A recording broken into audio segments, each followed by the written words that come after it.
allô tout le monde! Ça va bien? On est déjà rendu dans le milieu de la semaine. Est-ce que ça va bien, là, comme t'as hâte que ça finisse ou tu te rends compte que ça va finir? C'est que, OK, on commence tout de suite, OK? Alors, je résume ce qu'on a vu jusqu'à date. On a vu que Dieu est la source de la vie, qui n'a pas de début, pas de fin, et qui a créé le monde et qui nous a créés à son image et qui nous a laissé la liberté de faire un vrai choix, de le choisir ou de nous choisir.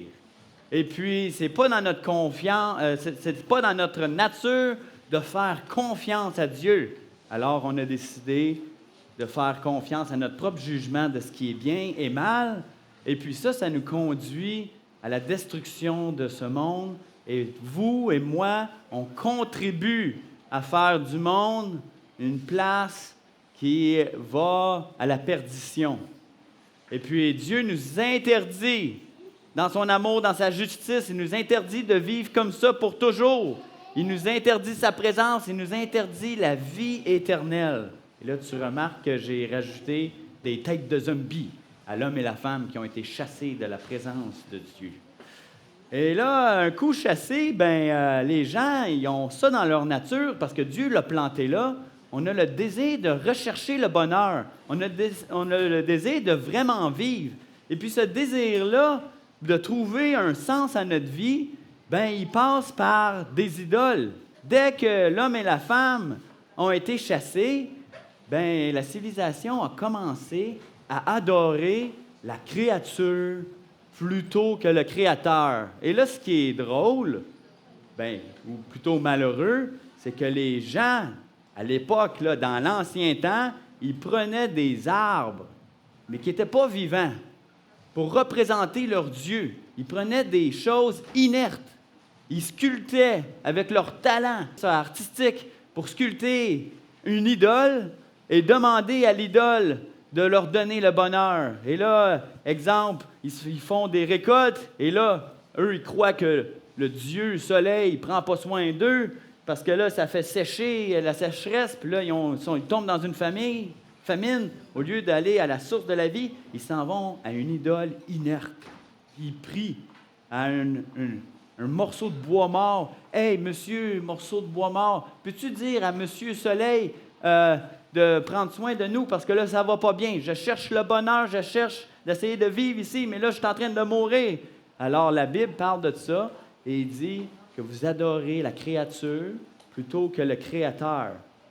Et que c'est niaiseux de parler à une idole qui n'a pas de bouche et qui n'a pas d'oreille.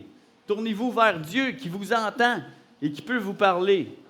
Mais nous, aujourd'hui, on ne fait pas ça. On n'a pas des idoles en bois comme ça. On le sait avec la science, que le soleil, ce n'est pas un dieu, que c'est une boule d'énergie qui prend soin de nous donner de la chaleur et de la lumière. Sauf que les idoles, ils sont partout dans nos vies. Il y a des idoles, là, comme ta PlayStation peut devenir une idole. Ton intelligence, ton succès à l'école, ton succès dans ton travail peut devenir une idole. Ton écran, ça c'est facile de dire comment que ça prend tellement de temps. Une idole, c'est tout ce qui remplace Dieu. Toutes les choses dans lesquelles tu te tournes, le sport, les amis, n'importe quoi qui remplace Dieu va devenir une idole. Comme Poison Ivy. Moi, j'ai remarqué là, qu'il y a Poison Ivy qui se promène ici. C'est un influenceur. Est-ce que Poison Ivy, vous le trouvez sympathique? Ben oui, il est sympathique. Voyons donc, il est gentil. Il fait des beaux jeux, il fait des belles animations. Moi, j'ai vu Poison Ivy vous faire rire. Hey, hier, ici, là, c'était drôle, ça. Puis vous aimez ça. Vous avez hâte de le voir. Puis vous avez hâte de voir ses vidéos. Mais Poison Ivy, là, lui, son idole, c'est le fame. Son idole, c'est les écrans. Son idole, c'est de vous faire rire. Lui, il est gentil, c'est pas mal, mais il n'y a pas de concept de Dieu. Lui, là, il trouve son bonheur là-dedans. Je ne pense pas que Poison Ivy trouve son bonheur en Dieu. Qu'est-ce que vous en pensez? Alors, Dieu, la source de la vie, est venu parmi nous, parmi nos idoles. Et là, est-ce que vous savez de qui je parle ici? Regardez, il y a la source de la vie. Un petit arbre est venu au même niveau que nos idoles, est venu se planter dans le milieu de nos idoles. C'est qui ça? De qui je parle ici? Qu'est-ce que ça représente? Qui? Jésus. Jésus revient avec l'intention de nous redonner accès à la vie éternelle avec Dieu. Vous voyez là, la croix représente Jésus qui revient. Jésus est venu, il a marché sur la terre et il a dit, regardez ma vie, regardez comme je vis, c'est ça un humain. Je suis en train de vous montrer l'exemple parfait, sans tache, sans péché, sans idole, de c'est quoi un humain. Puis moi, j'aimerais ça vivre en relation avec toi comme ça. Tu peux te nourrir de l'exemple de ma vie pour savoir comment être un humain. Puis crois-moi, là c'est Jésus qui parle, il dit, crois-moi, je sais c'est quoi un humain parce que c'est moi qui l'ai créé. C'est moi le concepteur de l'humanité. Alors, fais-moi confiance, puis consomme ma vie. Je te donne ma vie en exemple. Et puis, Jésus il a montré aussi, il a exposé nos idoles. Il a dit, ça, remplacer toutes sortes de choses, l'argent, j'ai mentionné le PlayStation, le fame, tout ça, c'est des idoles qui ne rentreront pas dans mon royaume. Jésus, il dit, je viens faire un royaume, je vous invite, et puis je vous invite à voir c'est quoi un royaume d'êtres humains en relation avec Dieu sans ces idoles-là. Et puis, les gens, comment que tu penses qu'ils ont réagi? Au lieu de le faire confiance à Jésus puis dire, ah oui, OK, je vais croire en toi puis je veux construire ce royaume-là avec toi. Non, ils ont dit, hey, laisse notre royaume tranquille. Tout va bien dans notre royaume. Toi, là, tu nous déranges. Puis tu ne vas pas nous enlever notre hockey, notre PlayStation, notre téléphone, notre travail. Tu construis, tu dis que c'est laid, puis tu m'insultes quand tu dis ça. Alors, va-t'en Jésus. Puis on a tué la source de la vie. Est-ce que tu réalises ça? Que nos idoles, mes idoles, a dit à la source de la vie, non. Et puis Jésus est physiquement mort sur un morceau d'arbre. Sur un morceau d'arbre. L'image est forte. C'est une image forte que Jésus soit mort sur un poteau de bois, sur une croix faite en bois, mort. Et puis, la graine a été ensevelie comme on plante. C'est qu'on a décroché le corps de Jésus, on l'a mis dans la terre, on l'a enterré. Et est-ce que ça te fait penser à une graine comme ça qu'on enterre quand que le grain, là, lui, là, qu'on met dans la terre, on veut qu'il fasse quoi? Qu'il pousse. Alors, c'est ça qui est arrivé. Puis Jésus, là, on ne va pas dans les versets le montrer, mais il a dit ça, il faut que le grain meure pour qu'il ressuscite, parce qu'il est plus fort que la mort. C'est lui qui est la vie. Je te le dis depuis tantôt, est-ce que tu penses vraiment que nos idoles, que nous, on est capable d'arrêter la vie sans début, sans fin? On n'a pas cette puissance-là. Dieu est tout-puissant et même la mort ne peut pas lui résister. T'as beau asphalter, la vie trouve toujours son moyen. La vie ressuscite, la vie va passer à travers le ciment. Tu peux l'enterrer, tu peux faire ce que tu veux pour emprisonner la vie. Elle va toujours revenir parce que Jésus est plus fort que la mort. C'est par la croix que Jésus redonne accès à la vie. Il revient encore et toujours avec cette invitation-là. Même après la mort, il revient et il dit, tu vois, c'est moi la vie, j'en suis la preuve. Viens-t'en maintenant vivre l'humanité avec moi comme on est supposé, comme c'est le plan depuis le début. Puis il fait ça parce qu'il t'aime. Il t'aime, il veut être en relation avec toi. Fait que là, tu vois, Woody ici, là, il se maintient. Il se maintient, mais ça va pas bien. Et puis Jésus, lui, il donne son sang. Son sang a coulé pour que Woody ici puisse avoir l'accès à voir la vie de Jésus et que son sang qui donne pour toi, pour Woody, puisse passer et redonner la vie à Woody, te redonner la vie à toi. Il veut que tu te connectes à lui, puis par son sang, il te redonne cette vie-là. Et puis Jésus, il a fait ça pour toi, puis il te laisse la liberté. Encore. Même chose que dans le jardin. Est-ce que tu vas te nourrir de la vie de Jésus ou tu vas te nourrir de tes idoles? Jésus, est-ce que tu veux lui faire confiance pour construire cette ville, ce royaume auquel il t'invite? Ou bien donc, tu persistes à ne pas reconnaître ton besoin de transformation? Peut-être que tu te dis, ben non, tout va bien, mais Woody ici, là, Woody ne va pas bien. Woody a besoin d'aide. Woody est zombie en ce moment. Il est encore vivant, mais il défraîchit. Puis plus ça passe, plus c'est urgent. Et puis, je vais vous montrer un film. Parce que Jésus, il n'a pas juste dit ces affaires-là. Il les a faites. Puis, il a fait un miracle spécial. Il a ressuscité Lazare, justement pour montrer que c'est lui la vie. Parce que il y a beau Jésus venir sur la terre puis dire ça, puis c'est comme, ben, prouve-le. Puis c'est légitime de dire ça. C'est comme, il ne peut pas avoir quelqu'un en pyjama qui dit « Je suis la vie », puis on va le croire là, comme ça, ah, OK. Non, Jésus, là, il a mis des pattes à ce qu'il dit, avec des miracles. Puis là, je vais te montrer une scène d'un film. Puis j'ai choisi une scène d'un film, c'est un vieux film de Jésus. J'aurais pu prendre The Chosen, quelque chose comme ça. Mais j'ai choisi ce film-là parce que quand je l'ai vu, moi, j'avais ton âge à toi. Puis ça m'avait beaucoup marqué. Puis moi, je m'identifie un petit peu à toi quand que je fais ça. J'essaie de me rappeler comment je pensais quand j'avais 8 ans. Et puis, ce film-là, il m'avait vraiment marqué dans les images, dans la musique, dans son style. Et je voudrais te rappeler là, que là, c'est un film avec des acteurs qui reproduisent une histoire, mais cette histoire-là est vraie. C'est pas un film imaginaire comme les Avengers ou c'est pas une parabole encore. Là, c'est plus une parabole, ça, c'est historique. C'est un fait historique que des acteurs répètent pour nous montrer en film ce que Jésus a réellement fait sur la terre. Alors, je vous laisse regarder ça, puis on en reparle, OK?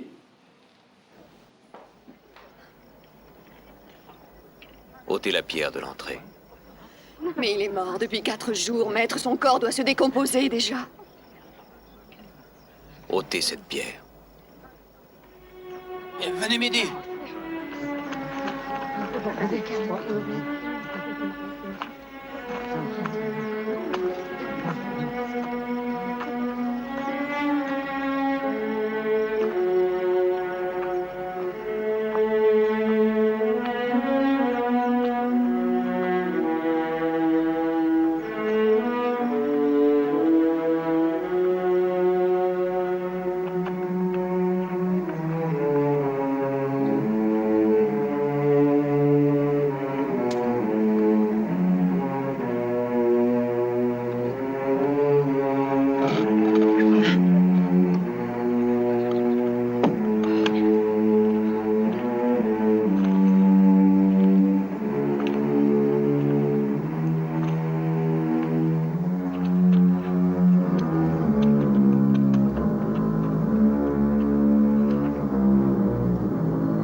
D'exaucer ma prière. Car maintenant, cette foule qui m'environne pourra croire que je suis la résurrection et la vie. Et quiconque vit et croit en moi, jamais ne mourra.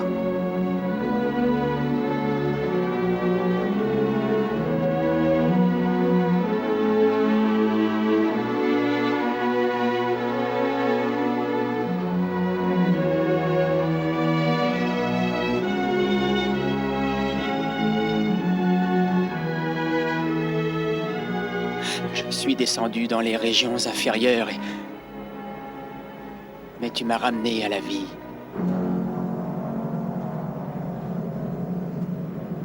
Seigneur, mon Dieu.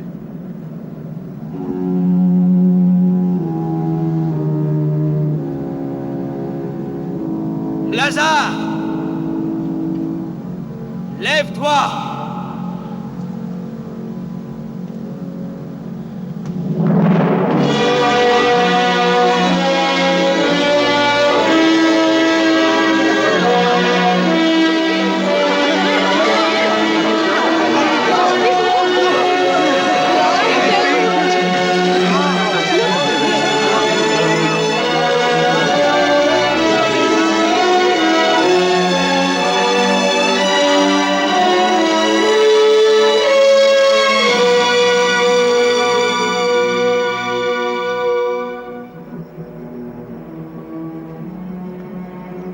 Celui qui croit en moi, celui-là vivra, quand même il serait mort.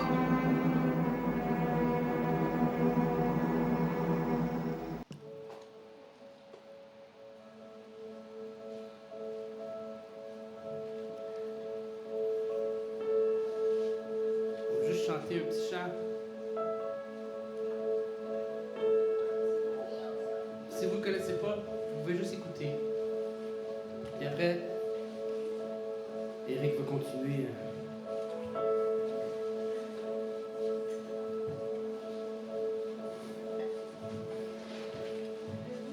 Je ne m'inquiéterai pas pour tout ce que je n'ai pas. Tu pourras toujours à mon bien. Mon Dieu, je t'appartiens.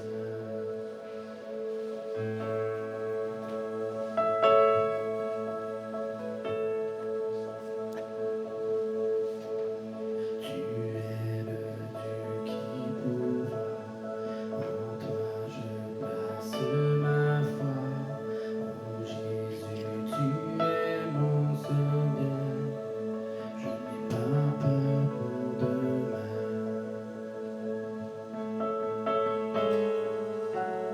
Si tu prends soin des petits oiseaux, je sais que tu prendras soin de moi. Si tu vis les fleurs des champs, je sais que tu prends soin de moi. Tu es Dieu, tu es fidèle, ton amour ne s'arrête pas. Les regards tournés vers le ciel. Je vois tes bras, je viens à toi.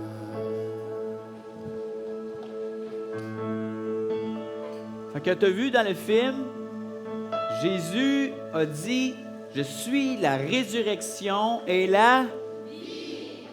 Celui qui en moi vivra quand même, il serait mort. Et quiconque vit et croit en moi ne mourra jamais. » Il finit avec « Crois-tu cela? » Crois-tu cela? C'est une question qui est vraiment spécifique à toi. C'est une question personnelle que Jésus te demande. C'est une question que tu ne peux pas, qui ne peut pas être répondue par ton parent, ne peut pas être répondue par ton frère, ta sœur, ne peut pas être répondue par personne d'autre que toi. Puis tu n'as pas besoin de répondre maintenant. Tu n'es pas obligé même de répondre à cette question-là. Mais par exemple, la question que Jésus te pose t'oblige à y réfléchir. Tu es obligé de te dire, est-ce que c'est vrai? Parce que c'est bizarre, là. Quelqu'un vient, puis il ressuscite quelqu'un, puis on dit que ça, c'est arrivé pour de vrai, puis lui, il dit qu'il était la source de la vie. Quelqu'un qui dit ça mérite d'être étudié. Puis si tu as des doutes, ben ça, c'est correct. C'est une bonne chose. Ça veut dire que tu es intelligent. Ça veut dire que moi, ici en avant, je ne fais pas juste te dire « crois au Père Noël », puis « ah oui, je crois au Père Noël ». Non. Tu as besoin de réfléchir à cette question-là pour de vrai, pour toi-même. Et Jésus, il t'invite à le chercher.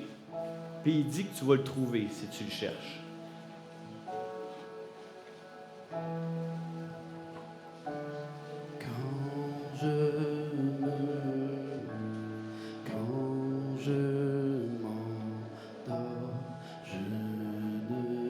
crains rien, car tu ne me pas. Les bras du Père m'entourent encore. Je me souviens que ton amour ne s'arrête pas. Quand je me lève, quand je m'endors, je ne crains rien, car ton amour ne s'arrête pas.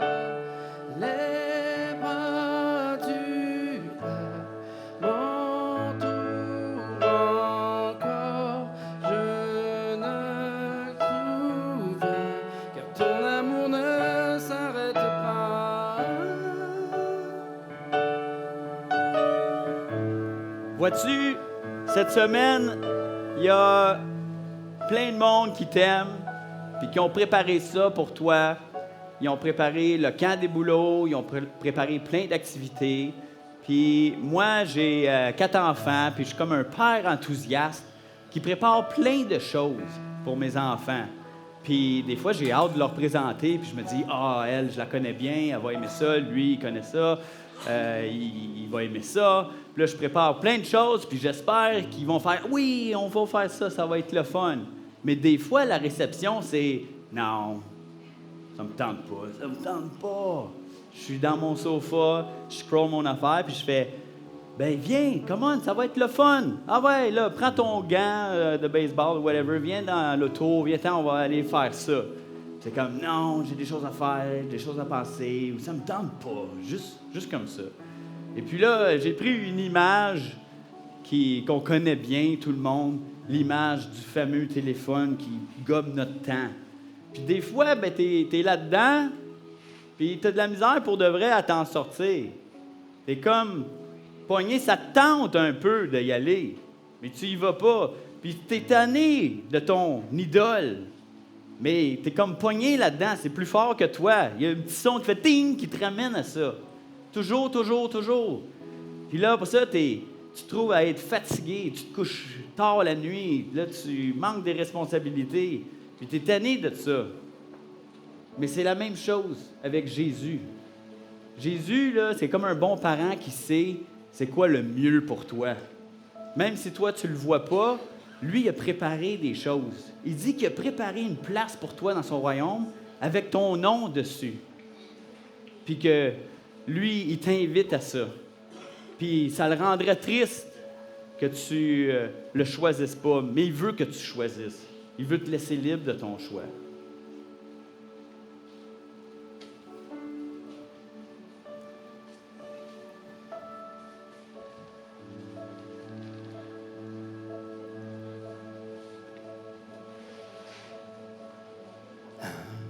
De vivre pour moi, je veux ce qui fait ta joie, chercher ton royaume à vie, et comme tu le fais. Si tu prends soin des petits oiseaux, je sais que tu prendras soin de moi. Si tu fais pousser les fleurs des champs, je sais que tu veilleras sur moi, que tu es Dieu, tu es fidèle, ton amour ne s'arrête pas. Les regards tournés vers le ciel, je vois tes bras levés vers toi. Alors Jésus, il t'invite à répondre par la foi pour avoir accès à cette vie éternelle. Et puis moi, je t'ai appelé là, à réfléchir à ça. Je t'ai appelé à penser sérieusement ce matin, à t'abreuver de l'arbre de vie, de laisser tomber tes idoles. Et là, on va faire quelque chose. Peut-être que tu t'en souviens, l'année passée, on a fait ça, mais si tu es nouveau, tout le monde, on va fermer nos yeux. On va fermer nos yeux ensemble. Les moniteurs vont fermer leurs yeux. Tout le monde va fermer leurs yeux. Puis on va respecter ce moment, OK? Puis ce que je veux faire pour toi, c'est de prier. Je veux prier simplement Jésus On n'a pas prié à date parce que j'avais des bases à établir avec toi pour te montrer à quel point Jésus est accessible. Il est là, il est présent, il est ici avec nous au Camp des Bouleaux, dans ce moment ici. Et il est content de te voir. Et il t'invite.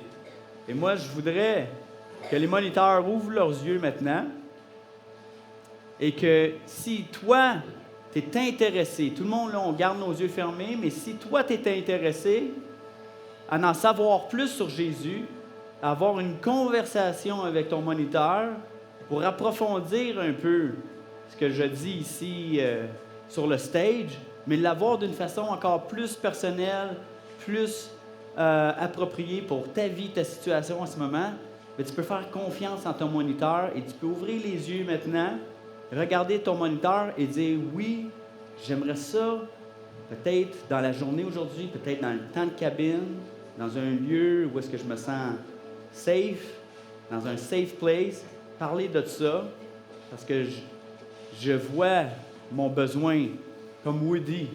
Je vois que j'ai besoin de me connecter à toi. Je vois que j'ai besoin du sang de Jésus pour me vivifier et vivre cette vie-là en abondance. Vivre avec un sens dans ma vie.